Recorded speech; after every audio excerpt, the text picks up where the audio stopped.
അടുത്തിടെ ഗായിക അൽക്ക യാഗ്നിക് തൻ്റെ കേൾവിക്ക് തകരാറ് സംഭവിച്ചു എന്നൊരു വാർത്ത സമൂഹമാധ്യമത്തിൽ പോസ്റ്റ് ചെയ്തിരുന്നു. വളരെ ഞെട്ടലോടുകൂടിയാണ് നമ്മളെല്ലാവരും അത് കേട്ടത്.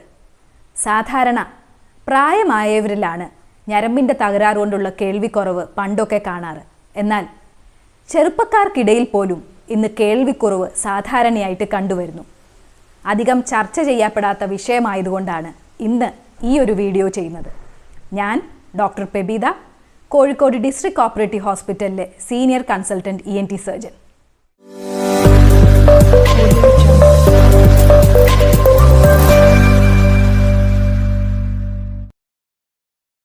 നമ്മുടെ തലച്ചോറിൻ്റെ പ്രവർത്തനത്തിന് കേൾവി അത്യന്താപേക്ഷിതമാണ്.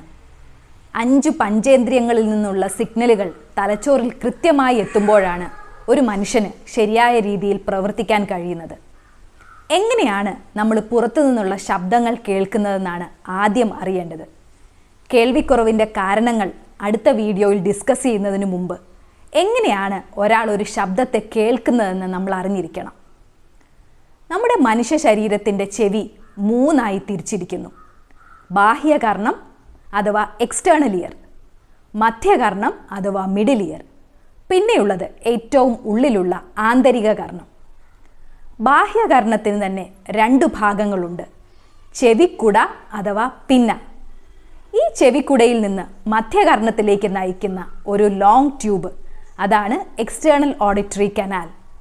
ഇത് രണ്ടും കൂടി ചേർന്നാണ് എക്സ്റ്റേണൽ ഇയർ എന്ന് നമ്മൾ പറയുന്നത്.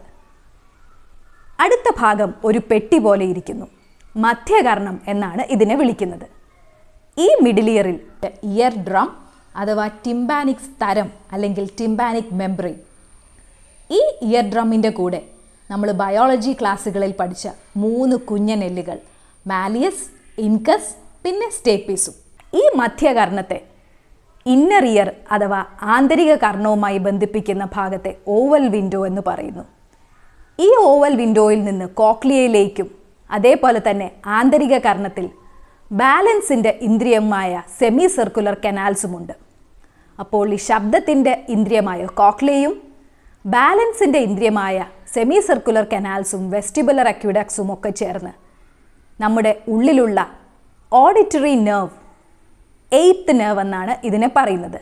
ഈ നാഡി ശബ്ദത്തിൻ്റെയും ബാലൻസിൻ്റെയുമാണ്. വെസ്റ്റിബുലോ കോക്ലിയർ നെർവ് എന്നാണ് ഇതിന് പൊതുവെ പറയുന്നത്.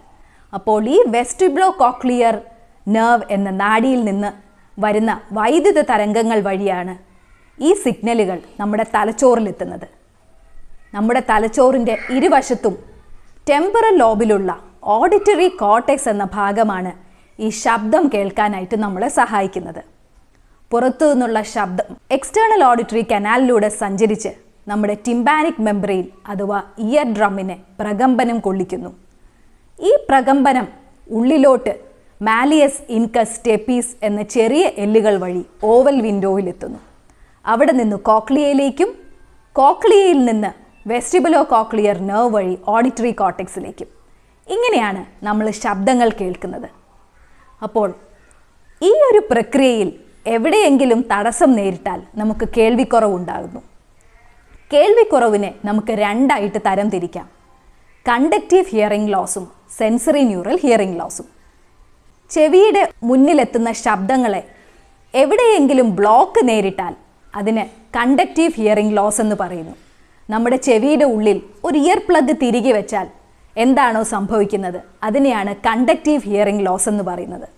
എന്നാൽ മാലിയസ്, ഇൻകസ്, സ്റ്റെപ്പീസ് എന്നീ എല്ലുകൾക്കപ്പുറത്തേക്ക് ഓവൽ വിൻഡോയിൽ നിന്ന് ഓഡിറ്ററി കോർട്ടെക്സിലേക്ക് ശബ്ദ പ്രകമ്പനങ്ങളെ എത്തിക്കുന്ന നാഡികൾക്ക് എന്തെങ്കിലും തരത്തിലുള്ള കേടുപാടുകൾ സംഭവിച്ചാൽ സെൻസറി ന്യൂറൽ ഹിയറിംഗ് ലോസ് ഉണ്ടാകുന്നു.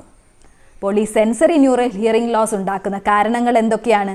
കണ്ടക്റ്റീവ് ഹിയറിംഗ് ലോസ് എന്തുകൊണ്ടുണ്ടാകുന്നു? ഏതൊക്കെ അസുഖങ്ങൾക്കാണ് സെൻസറി ന്യൂറൽ ഹിയറിംഗ് ലോസ് ഉണ്ടാക്കാനുള്ള സാധ്യതയുള്ളത്? മരുന്നുകൾ സെൻസറി ന്യൂറൽ ഹിയറിംഗ് ലോസ് ഉണ്ടാക്കുമോ?